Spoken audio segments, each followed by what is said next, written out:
near South Florida, it's starting to heat up. So with it heating up, that and staying in a van, there's the question of how you gonna stay cold. So, I mean, the answer, I think, I mean, I don't expect to stay cold like, like I'm freezing, or like most people would consider. But as long as there's some airflow, I'm all right. I figure we're spoiled as Americans. I've already talked about this. You're spoiled because I don't know. Actually, let me Google this. Let me Google this. What percentage of the world does not have air conditioning? Let's see if we can get an answer.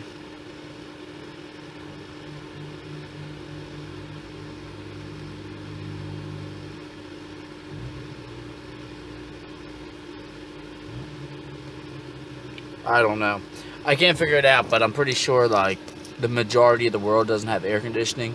So if you want to complain about not having air conditioning, it's because you're spoiled.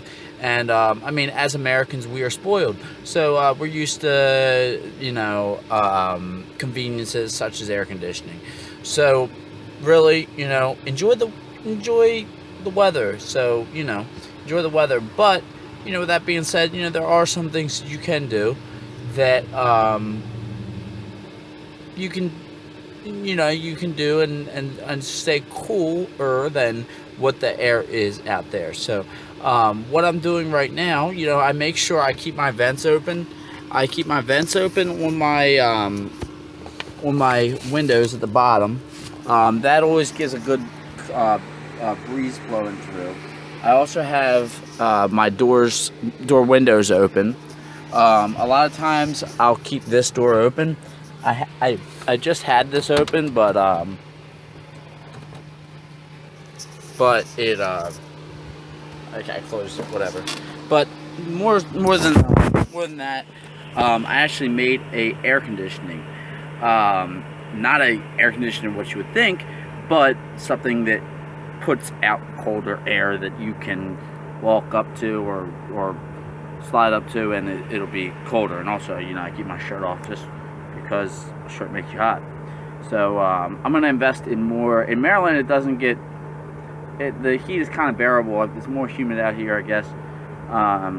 It's kind of, I guess I'm just not used to it. It's heating up. I'm not so much used to it. So I'm gonna get more like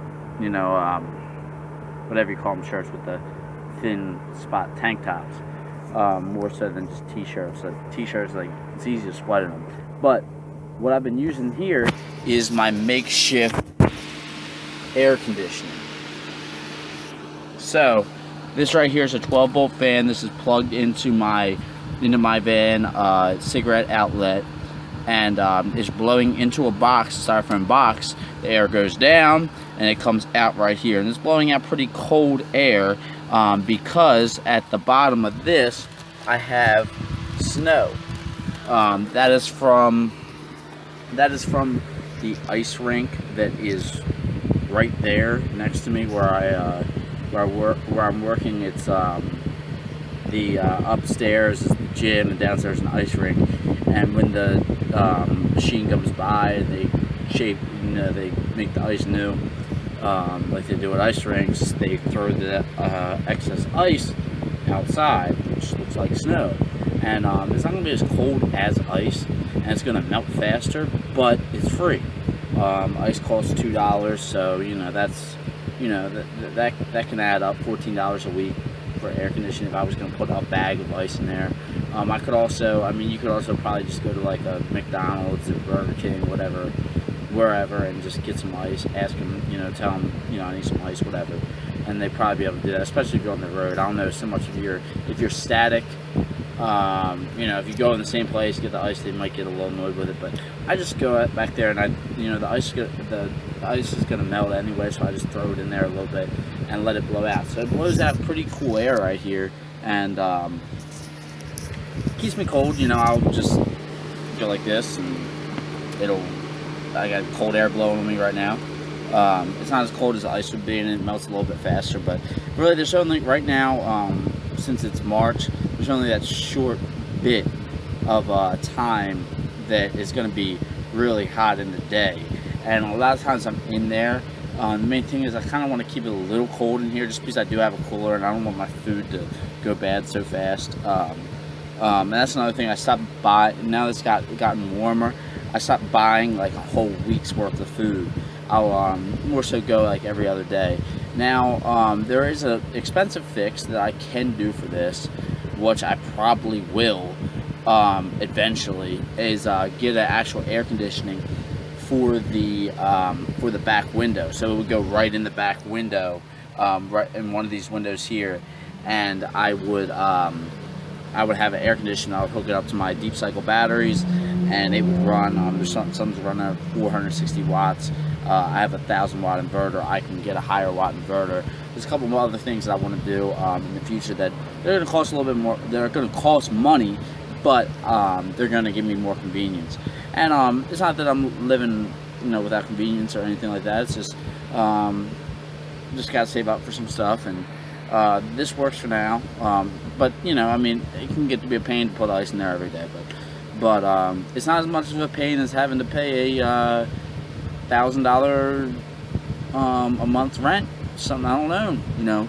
This van I own, it's just as big as a studio apartment that I would pay. Maybe what I would pay for the van in what I bought it for every month, and still not own it, and have a lease or whatever the case may be. So I own the van, same size. Maybe there's an air conditioning problem. I could solve that. I have the money that I could do that. It's kind of just my stiff-neckedness of I'll tough it out. But if I wanted to, I could solve that problem.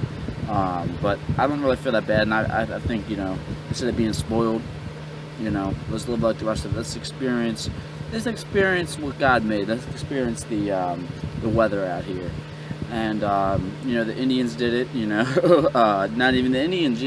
Everybody did it. There wasn't air conditioners for a long time, but we're very spoiled, so we need to get out of that spoiledness of being Americans and live in the real world. And this is the real world. Everybody wants to live in the real world and be a part of the system. But in my view, living in the real world is living in the real world. We have a false world that has been created over the past 100 years, a false world of conveniences, of technology, of your food just being in a grocery store, frozen in a package. It just grows in a package. That's not the real world. Sorry to tell you, but stuff's got to get killed. Stuff's got to get raised. That's why I wanted to raise my own farm animals. I wanted to grow my own crops. That's the real world. So live in the real world, experience the weather a little bit, tough it out, suck it up, sissies. That's it. I'm out.